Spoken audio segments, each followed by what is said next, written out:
본 말씀을 통해서 하나님 말씀의 은총이라는 제목으로 하나님의 말씀을 증거하겠습니다. 가뭄에 비가 내리는 것은 이 땅에 주시는 하나님의 은혜로운 선물과 같습니다. 영적으로 메마른 우리 심령에 하나님께서 말씀을 주시는 것도 우리에게 은혜로운 선물임에 틀림이 없습니다. 아침 저녁으로 햇빛을 받고 또 수분을 공급받아서 식물이 자라고 열매가 자라는 것처럼 우리 하나님의 자녀들은 아침 저녁으로 우리 주의 말씀을 받고 그 은혜를 공급받아 자라게 되는 겁니다. 그러면 이 하나님 말씀이 도대체 무엇이길래 우리에게 선물이 되며 은혜가 되고 은총이라 말할 수 있겠는가? 본 말씀을 통해 살펴보시면 먼저 하나님 말씀은 우리에게 길을 제공해 주기 때문에 은총이요 선물이다라고 말할 수 있는 겁니다. 하나님 말씀은 우리에게 나아갈 길의 역할을 감당해 주셔서 때로 우리가 여러 가지 시험 가운데 혹은 막혀있는 그런 길 앞에 있을 때라도 하나님의 말씀이 나타나셔서 우리를 바른 길로 인도해 주시고 때로 막혔던 길도 열어주신다는 겁니다.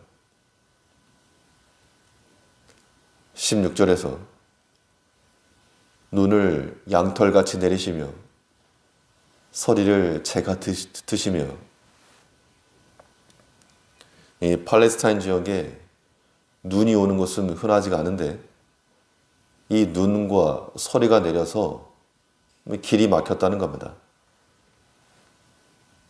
17절에 보시면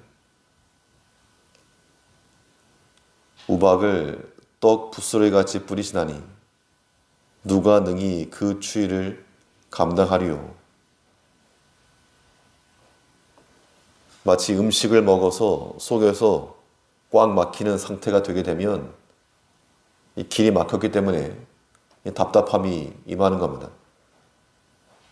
지금 눈과 서리와 우박이 내려서 이것이 그대로 꽉 막힌 음식과 같이 그냥 쌓여 있어서 거기서부터 나오는 한기, 추위를 느낀다는 것인데 이러한 추위 속에서 어떻게 감당할 것이냐?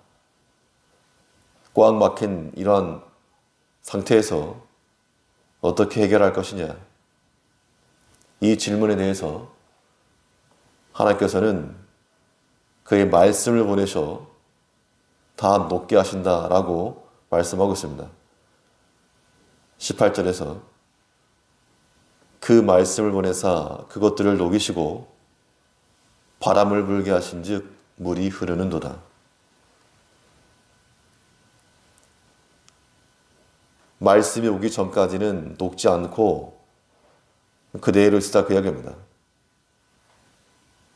눈이 쌓여서 마치 길을 막고 있는 것 같은 그런 형국인데 그런데 그 모든 것들을 무엇으로 녹이셨는가? 그 말씀을 보내사 녹이시고 또 바람을 통해 물이 흐르게 하셨다. 이거 막혀있는 것이 뚫리는 것 같은 그런 역할이 바로 하나의 말씀이다 그 이야기입니다.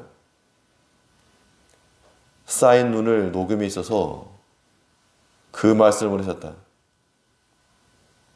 우리가 마치 큰 시험을 당하고 크고 작은 여러 가지 어려움에 앞에 있을 때 그 문제들을 녹이고 또 길을 트게 하는 그 말씀이 있다는 겁니다.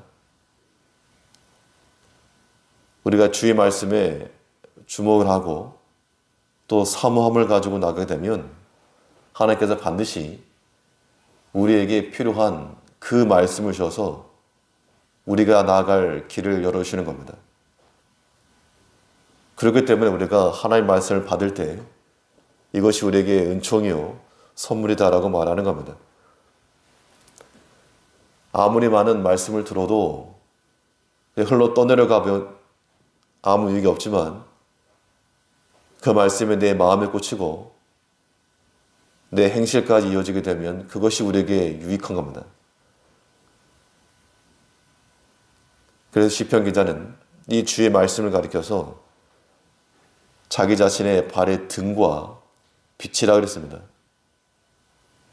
주의 말씀은 내 발의 등이요 내 길의 빛이니이다.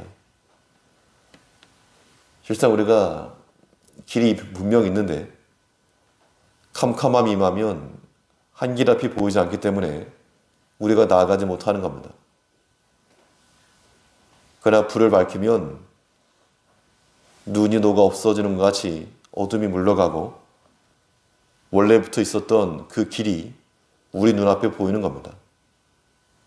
그러니까 길이 없는 것이 문제가 아니고 우리가 하나님의 말씀으로 빛을 비추어 우리의 등이 되고 빛이 되는 그 길을 찾아내는 게 중요한 겁니다. 우리가 막다른 길에 몰렸을 때 무엇인가 꽉 막혀서 답답함이 있을 때 마치 누num과 우박이 녹지 않고 그 길에 막혀 있을 그때에 우리는 우리를 향하신 그 말씀을 찾고 그 말씀에 순종하는 지혜가 필요합니다.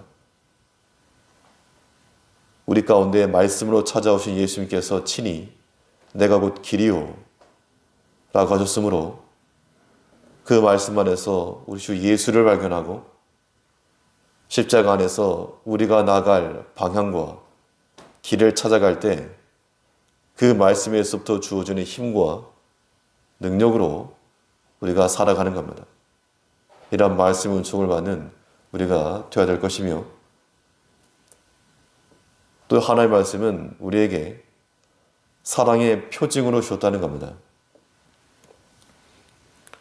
하나님께서 그의 사랑하는 자녀들에게 그 말씀을 줘서 하나님 자신의 사랑을 확증하여 주신 겁니다. 사랑하는 사람 사이에 언약의 증표를 주는 것 같이 하나님께서는 자기 백성들에게 그 말씀을 주셔서 언약의 증표를 삼으셨습니다. 19절에서 저가 그 말씀을 야곱에게 보이시며 그 율례와 규례를 이스라엘에게 보이시는도다. 믿지 않는 자들에게도 햇빛을 주시고 또 비를 주시며 일반 은총을 허락하시는데 하나님께서 택한 자기 백성에게는 다른 민족에 주지 않은 그 특별함을 주셨습니다. 그 특별함이 무엇인가? 바로 그 말씀에 대한 규례라 그랬습니다. 20절에서 아무 나라에게도 이같이 행치 아니하셨나니 저희는 그 규례를 알지 못하였도다. 할렐루야. 세상에 누리는 재물, 부귀, 명예 이런 것으로 하나님 자녀의 특징을 삼지 아니하셨고 정말 아무 힘도 없어 보이는 그 말씀 우리에게 보내셔서 하나님의 사랑의 증표로 삼으셨다는 겁니다. 우리가 좋은 것을 알지 못하면 성실한 후회나 깨닫게 될 것인데 하나님의 말씀이 우리 가운데 오셔서 때로 때를 따라 회개케 하시고 또 때를 따라 힘을 얻어 담대함으로 나아가기도 하시는 겁니다. 이제 우리는 하나님의 말씀 우리에게 좋은 선물이요 은총이라는 것을 암과 동시에 그 말씀이 실제로 우리에게 길이 될 수 있도록 막힌 곳을 뚫어가는 그 말씀이 될 수 있도록 적용을 시키고 나를 사랑하시는 그 증표로서 주시는 하나님의 언약인 줄 알아 그 말씀을 귀히 여기며 또한 그 말씀을 통하여 하나님을 사랑하며 신뢰하며 나갈 수 있는 말씀의 백성들, 말씀을 청종하는 하나님의 백성들이 되릴 줄 압니다. 기도하겠습니다.